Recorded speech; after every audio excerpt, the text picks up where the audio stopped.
This is not working. You just need to talk right into the microphone.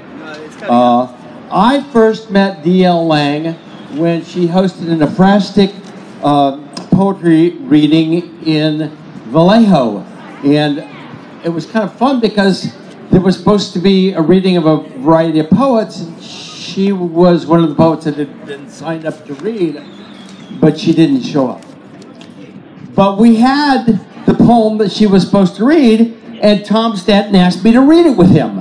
So we had a ball doing kind of what they did today, reading off each other on a poem. So now D.L. Lang is here. D.L. Lang is got a really brief bio. It says she's an internationally published poet in Vallejo, Poet Laureate Emerita. She can be found at poetryebook.com. I turn it over to you, D.L.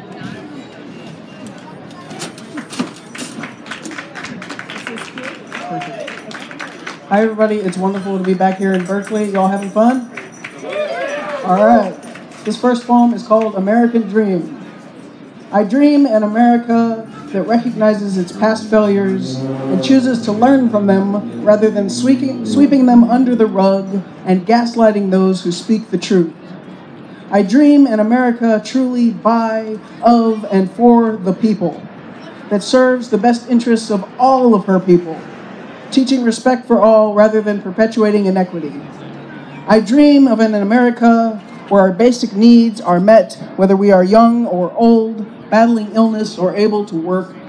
I dream of an America that is accessible for all peoples, increasing mobility and opportunity, regardless of disability, so that all may achieve their potential. I dream an America where people are no longer persecuted for loving another human being, nor for expressing their inner truth. I dream an America where poverty, hunger, unemployment, and homelessness are a thing of the past. I dream an America where our Bill of Rights grants free access to housing, healthcare, food, water, electricity, internet, and education. I dream an America that ceases to target our black and brown siblings, that practices rehabilitation and redemption instead of executions and mass incarceration. I dream an America that has ceased to study war, ceased to use violence as a punishment, ceased to manufacture weapons, ceased to kill our fellow human beings, and teaches peace, dialogue, and forgiveness instead. I dream an America where love, compassion, and openness is valued more than greed, competition, and business, learning to work together for the common good instead of the common dollar. I dream an America whose businesses have ceased to plunder the resources of other countries, ceased to exploit workers around the world, ceased to put money above quality of life, and instead works to uplift all peoples.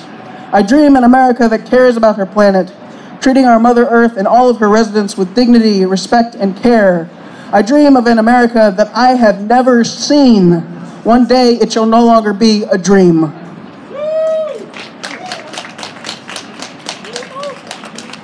So, Fred, I'm going to read the poem that you just mentioned, so thanks for the introduction. Since it was May Day a week ago, I'd like to read this poem called Labor Makes the World Go Round.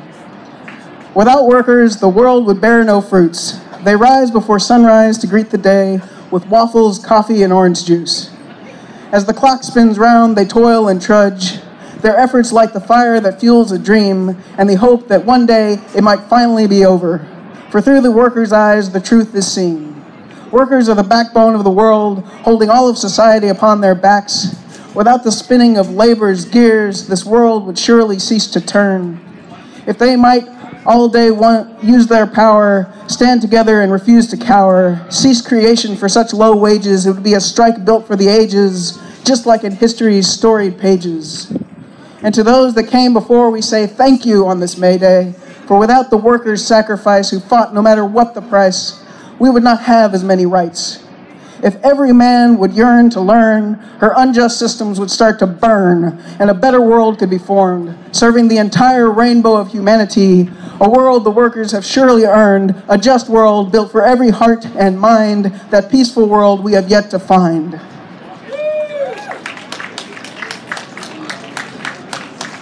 So this next poem is a call and response poem, and Johanna is going to help me.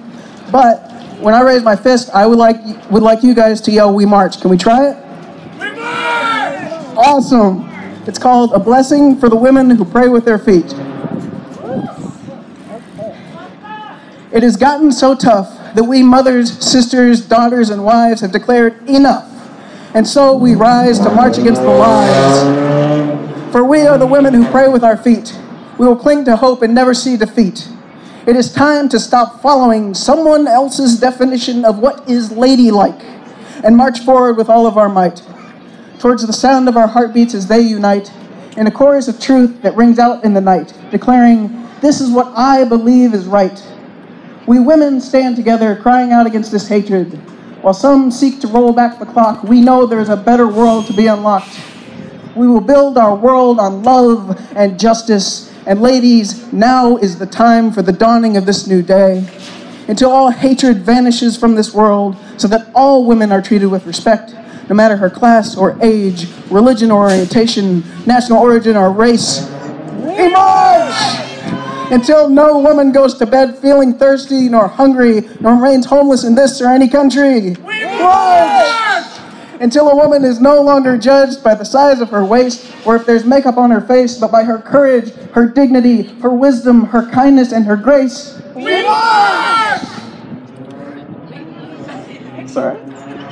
Until all women feel empowered, seeing themselves not only as beautiful, but strong, capable, and powerful. We march!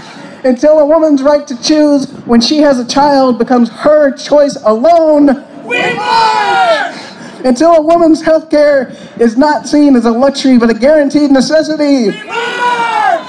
Until a woman's value is no longer determined by whether or not she has a mate, nor if children are in her fate. We march! We march!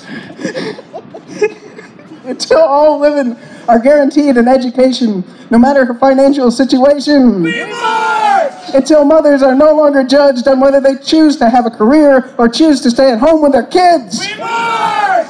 Until all working mothers have the right to paid leave when they have children, and their children receive superb daycare. We march! Until the word of the poorest woman is taken as seriously as the word of the richest man. We march! Until a woman is no longer judged for whom she may fall in love with and can publicly declare that love without fear of discrimination. We march!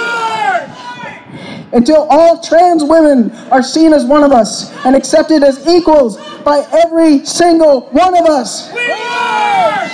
Until the lives of women of color and religious minorities are valued as much as the richest women in this world. We march!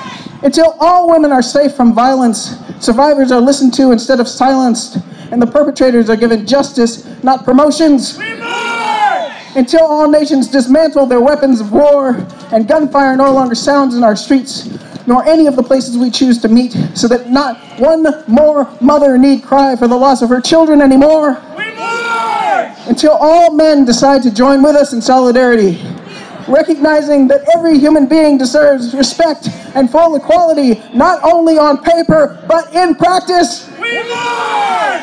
For all these reasons, and so many more, we march forward as sisters like our brave foremothers did before, envisioning a brighter future that we will build in honor of her.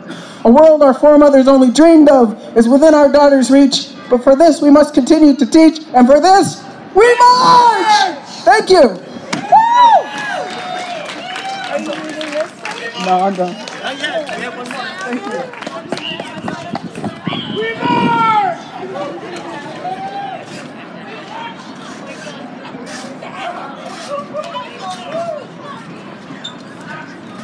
Okie dokie. We have 3 people signed up for the slam.